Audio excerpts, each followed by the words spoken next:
नमस्कार प्रणाम। हम काकू बलमुआ अब तमाम भोजपुरिया श्रोता समाज के गोर छू के गोर लागतनी। एगो हमार गाना बा जौन खूब वायरल होता वे, ओकरा बहुत प्यार मिलता। खेसारी लाल के चेला ही खेसारी लेखा गाइले और बहुत सॉन्ग बटे उ, और सब चीज़ सीखल बनी खेसारी भैया से। और डांस होखे, कॉमेडी होखे, गाना होखे, हर चीज़ खेसारी भैया से सीखल बनी। और खेसारी भैया नियर गाइले हम, और बहुत अच्छा लगेला हम के गा के उनका अंदाज में, और चाहे कॉमेडी होके चाहे बोले के अंदाज होके, हमरा बहुत अच्छा लगेला। ए ब्यास तो गानवा गाओ खेसारी भैया के। प्यार में तोहरा पिटाइल बानी घर से, गर्दा हो जाएगी। प्यार में तोहरा पिटाइल बानी घर से, नहीं मिलत बाबूजी के डर से।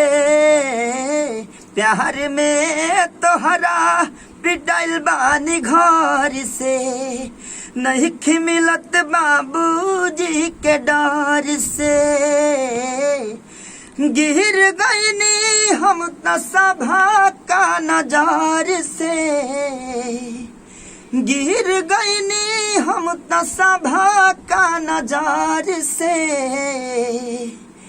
नहीं मिलत बाबूजी के डर से, प्यार में तोहरा पिटाइल बानी घर से, नहीं मिलत बाबूजी के डर से।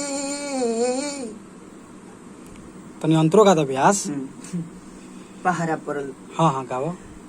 पहरा पड़ल बापन प्यार पर, होता जुल्म प्रेमी लाचार पर।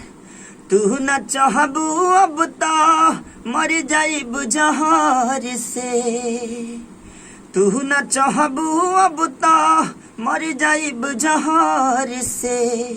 नहीं मिलत बाबूजी के डर से, प्यार में तोहरा पिटाइल बानी घर से, नहीं मिलत बाबूजी के डर से। बहुत बढ़िया बहुत बढ़िया। वैसे होकर हो गानवा गा दो, हमहू पिया हम तू पिया। अरे हमहू पिया तू पिया, तामुड़ बनाइली हल जाओ। अरे हमहू पिया तू पिया, तामुड़ बनाइली हल जाओ। तो चला चादरा में, ता चला चादरा में यादरा मनाइली हल जाओ। चला चादरा में यादरा मनाइली हल जाओ। अरे मोनी हे माई मोनी, अहुरे लवा के दर्द समोनी। एकलाइची दुलाइची लाइची लाइची, पेट में हो गइल गोल्या गाइची गाइची। अरे हम पियब तू पियो, अरे हम धरब तू धर। तमुड़ बनइली हल जाओ। तो चला चादरा में, ता चला चादरा में अदर मनाइली हल जाओ। चला चादरा में अदर मनाइली हल जाओ।